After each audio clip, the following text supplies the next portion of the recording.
Here we are going to discuss the force experienced by a charged particle in a uniform magnetic field. Suppose if you are having the magnetic field in the perpendicular to the plane of the paper, if it is coming out of the plane of the paper, you can represent by the cross one. The cross, each cross represents the magnetic field lines is coming perpendicular to the plane of the paper.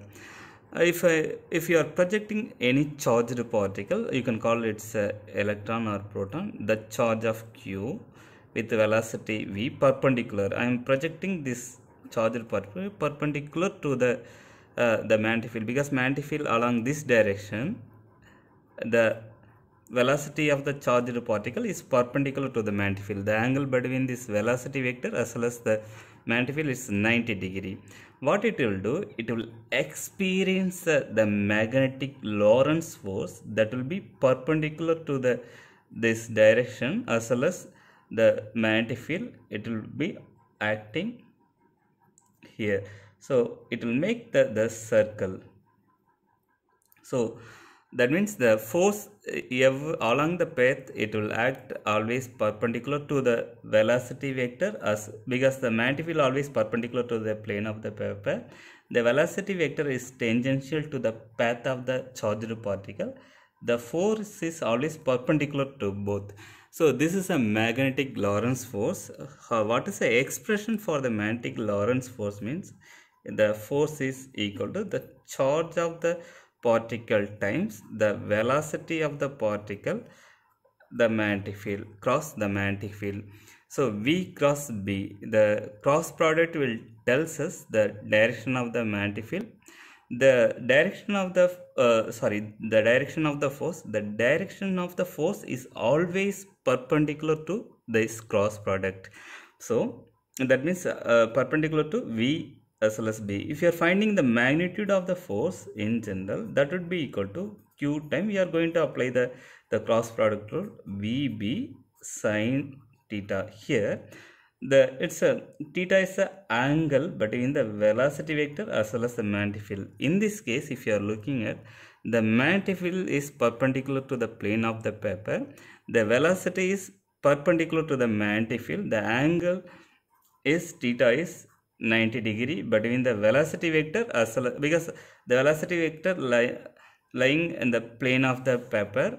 So the magnetic field is perpendicular to this plane. So the angle between the velocity vector as well as the magnetic field, it would be, it's a 90 degree. So theta is 90 degree, sine 90 is 1. The magnitude of the force, that would be equal to Q times V times B. This is the magnetic Lorentz force. You can call this is a magnetic Lorentz force experienced by the single charged particle. The single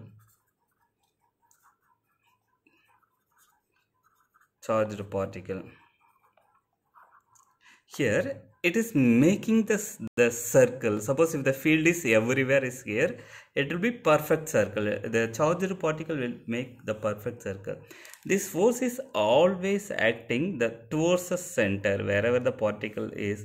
Because if it is making the circle, then there should be the center for the circle. So hence this force, the magnetic Lorentz force Fm, that would be equal to the centripetal force. You can call it's a Fc, according to the Newton law. So the magnetic Lorentz force, that would be Q times V times B. That would be whenever if the object is circling, there is a centripetal force particular center. So that centripetal force we can derive from the Newton law. That will be equal to mv square by the radius of the circle. You can cancel this velocity, the B in general is equal to me divided by the QR. So the magnetic field is inversely proportional to the radius of the circle. So this is we can use this magnetic field to measure the cyclotron frequency, as well as there are various factors we can measure it, but we are not going to discuss anything thing here. Now what is the next thing we are going to do? We are going to calculate what is the magnet force experienced by the current carrying conductor. In this current carrying conductor, there are lot of electron will be uniformly moving in along the perpendicular direction. There will be a collision, whatever it may be, but we are consider the steady state current. We are not ignoring what is happening inside. Now our aim is the current is uniform inside the conductor. What is the if we are placing in the magnetic field, in the external magnetic field, what is the force direction? What is the force experienced by the current carrying conductor? Because here we have studied that single charged particle, the magnetic force experienced by the single charged particle, that would be F equal to Q times V cross B.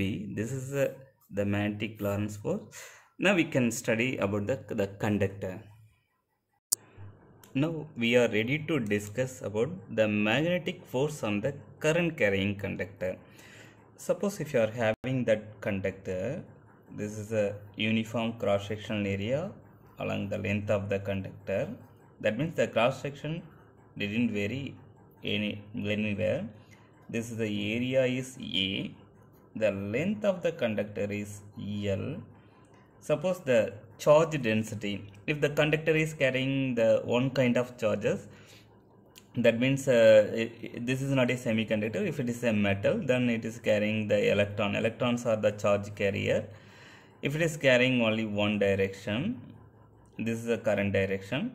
So the charge density, the number density of the charge carrier is N. N represents a number density. The number density of the charge carrier, the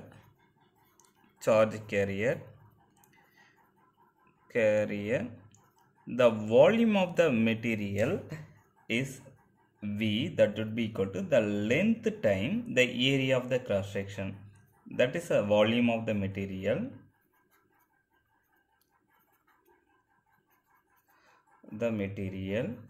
We want to calculate what is how many number of electron inside this current carrying conductor. The number of electron, or number of charge carrier, the total number of charge carrier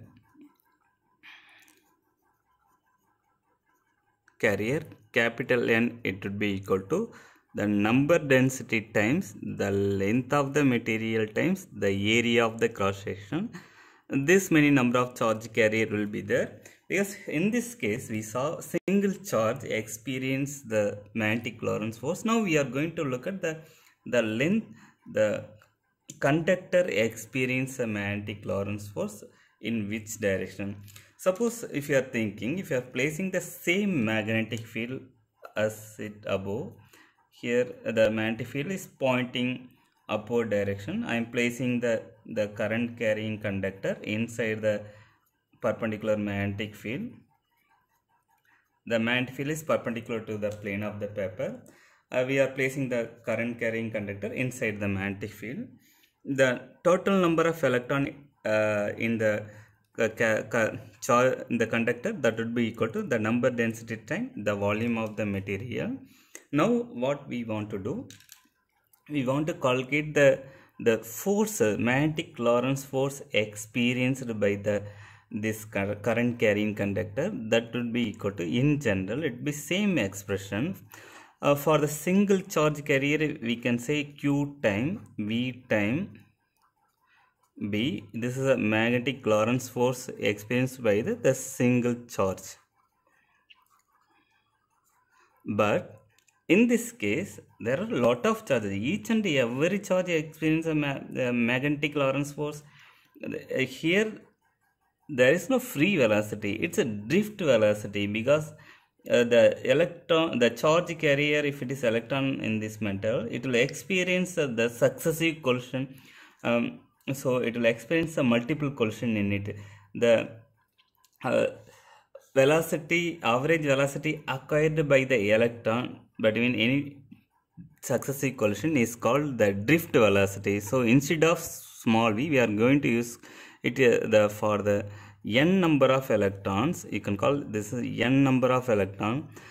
So n times q, n number of charge carrier experience the magnetic Lorentz force, that will be equal to n times q, the drift velocity, the average velocity acquired or drift velocity or average velocity acquired by the electron times the magnetic field. So the F is equal to, in general, if you want to find the magnitude, you can just put it NQ VD B sin theta. Angle between the velocity as well as the magnetic field, it is always 90 degree, because the current direction, the movement of the charge carriers is in this direction. The magnetic field is perpendicular to the plane of the paper, so the angle will be 90 degree. If theta would be 90 degree, then the magnitude of the force, that would be equal to capital N, the number of charge carrier times the V times VD B. Sin 90 is 1. We are not going to substitute. We know the capital N, the total number of charge carrier in the material, that would be equal to the number density times the length of the material times area of the cross section, the charge of the charge carrier VD times B. This will be the magnetic Lorentz force, magnitude of the magnetic Lorentz force experienced by the conductor. But here there is one more quantity we are going to introduce, that is the current density. In general, the current density represented by the J, that would be equal to the charge density times the charge time the VD. This is a current density expression we can get from the semiconductor physics. Once if you are doing the semiconductor physics, we know how it is came. So the number density time Q times VD is the charge density. There is another expression for the current density, that would be equal to current per unit area. There are two expressions. One is in terms of velocity, another one is in terms of current. Now first we are replacing this N, the Q VD by J, the current density, the J time the area times the L times B. The current density is represented by NQVD. We are replacing the NQVD by the current density. So the magnitude of the magnetic Lorentz force, that would be equal to the current density times the area. If you are just rearranging this quantity, the current is equal to the current density times the area. If the area going to that side, it will be in the numerator product. This will be replaced by the current times the length of the conductor times the magnetic field. Suppose if you represent, this is the magnitude of the magnetic Lorentz force in the current carrying conductor of length L. Suppose if you represent this in terms of the vector quantity, how you can represent means the F equal to the current is constant, the length of the conductor times the magnetic field. So this is a magnetic Lorentz force. We can ask one question, where it is acting on this conductor.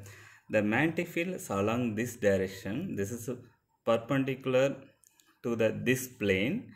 Now our current is passing perpendicular to the magnetic field. So the magnetic Lorentz force, it will act on this downward direction. It will be always pointing down. So the force is acting on the conductor, it will be down. What is the force here is the magnitude I time the current times the current is carrying by the conductor, it's I, times the magnetic field, it is perpendicular to this paper, times the length of the conductor. This is the length. So it's a simple expression we got. The magnetic force experienced by the current carrying conductor, this is a magnetic force experienced by the single charged particle. Here some people will think how we can find the force direction in this current carrying conductor, because I just put it, it is acting on down. You can use your right hand, you can make it that thumb as well as the middle finger as well as this ring finger perpendicular to each other. If your ring finger is represent the current direction, the middle finger, if it is represent the magnetic field direction, then the thumb finger, it is represent the force direction, it is acting downward. You got to use your right hand. The if you are using the right hand, if you are making the three perpendicular direction, always the ring finger showing the current direction, the middle finger magnetic field, the force is showing by the thumb finger. Based on this information, now we are going to solve one simple problem, because we want to understand this effect of the force by solving one problem. See the example. So here we are going to take that example. A straight wire of mass 200 gram. I am taking one wire. This is a wire. This mass is 200 gram. The mass is given as 200 gram. As well as the length is 1.5 meter. The length of the wire you can call the L. That is equal to 1.5 meter. Carries a current I equal to 2 ampere. Is suspended in the mid-air by a uniform horizontal magnetic field. Suppose if the magnetic field, again it's the same, it's acting perpendicular to the plane of the paper. I am calling this as a magnetic field. So it is suspended by the magnetic field. That means it is not falling down, it is just it's in the mid-air. It is not going upward direction, or because the force due to the gravity is acting downward. That force due to the gravity is mg. This mg is balanced by the magnetic Lorentz force. You can call this is EFM. When we are placing the current carrying conductor, it is carrying the current is 2 ampere. The current is passing, maybe you can call this direction, then only the force will be in this direction. So now it is suspended. You can call this is a surface. This is a surface. It is not falling down. So magnetic field in this direction, the current is in this direction, definitely the magnetic force along this direction. Again you can use the same right hand, the thumb rule. It will give the magnetic force upward direction. The force due to the gravity is acting downward. When it will suspend, you can ask one question. So when it won't fall to the ground means whenever the magnetic force is balanced by the force due to gravity, then it will be there only, it will be in air only. Now we are going to they are asking in this question, what is the magnitude of the magnetic field to hold the rod in suspension state. So the force due to the gravity, here the problem would be simple.